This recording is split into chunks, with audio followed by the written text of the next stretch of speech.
ഇന്നിപ്പോൾ നമുക്ക് ഒരു സംശയമായിട്ട് ചോദിച്ചിരിക്കുന്നത് ജാതക ഫലം എങ്ങനെയാണ് അനുഭവത്തിൽ വരിക എന്നൊരു വിഷയമാണ്.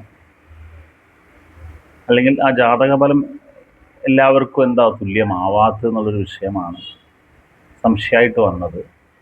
ആ വിഷയം നമുക്ക് നോക്കാം.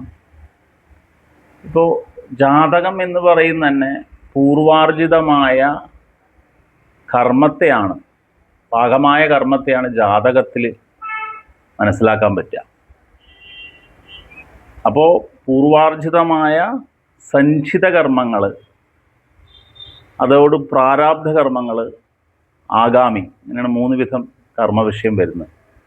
അപ്പം അതിൽ സഞ്ചിതം എന്ന് പറഞ്ഞാൽ നമ്മൾ ജന്മജന്മാന്തരങ്ങളായിട്ട് ചേർത്തി വച്ചിരിക്കുന്നതായ കർമ്മങ്ങളെയാണ് സഞ്ചിത കർമ്മം എന്ന് പറയുന്നത്. പിന്നെ പ്രാരാബ്ധ കർമ്മം പറഞ്ഞാൽ ഈ ജന്മത്തിൽ അനുഭവിക്കാൻ പാകമായ കാര്യങ്ങളെയാണ് പറയുന്നത്. ഇനി വരും ജന്മങ്ങളിൽ പോകുന്ന അതെന്തൊക്കെയാണ് എന്നുള്ളതെന്ന് പറഞ്ഞാൽ ഇപ്പം ചെയ്ത കർമ്മങ്ങളുടെ അടിപ്പടയിൽ അടുത്ത ജന്മത്തിലേക്ക് പോണ വിഷയത്തെ ആഗാമി എന്ന് പറയും. ഇതാണ് വേദങ്ങളിൽ നമുക്ക് മനസ്സിലാക്കേണ്ടത്. അപ്പോൾ വേദാന്ത ജ്യോതിഷ വിഷയത്തിൽ ചിന്തിക്കുമ്പോൾ ഇത് വ്യക്തിഗതമായിട്ടുള്ള കാര്യമാണ്. അപ്പോൾ അതുകൊണ്ടാണ് ജാതക ഫലം എല്ലാവർക്കും തുല്യമാവില്ല, ഗ്രഹവിഷയങ്ങൾ എല്ലാവർക്കും തുല്യമായി വരില്ല.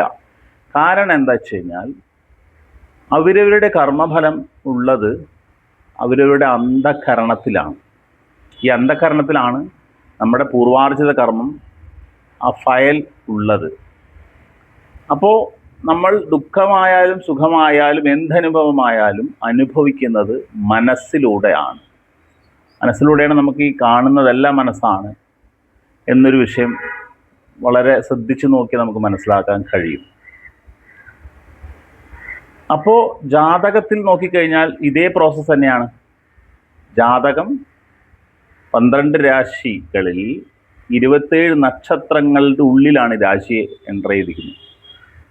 അപ്പോൾ ഗ്രഹങ്ങൾ എന്ന് പറയുന്നത് ഫലം ഗ്രഹങ്ങളല്ല തരുന്നത്, ഗ്രഹങ്ങൾ ഫലങ്ങളെ സൂചിപ്പിക്കലാണ് ചെയ്യുന്നത്. ആ ഫലങ്ങൾ എവിടെയാണ് കിടക്കുന്നത് ചോദിച്ചു കഴിഞ്ഞാൽ അന്ധകരണമാണ്. അപ്പോൾ ജാതകത്തിൽ അന്ധകരണങ്ങൾ എന്തായി വരും? നക്ഷത്രത്തിലേക്ക് വരും. അപ്പോൾ ഈ ഗ്രഹങ്ങൾ സഞ്ചരിക്കുന്നത് നക്ഷത്രത്തിലാണ്.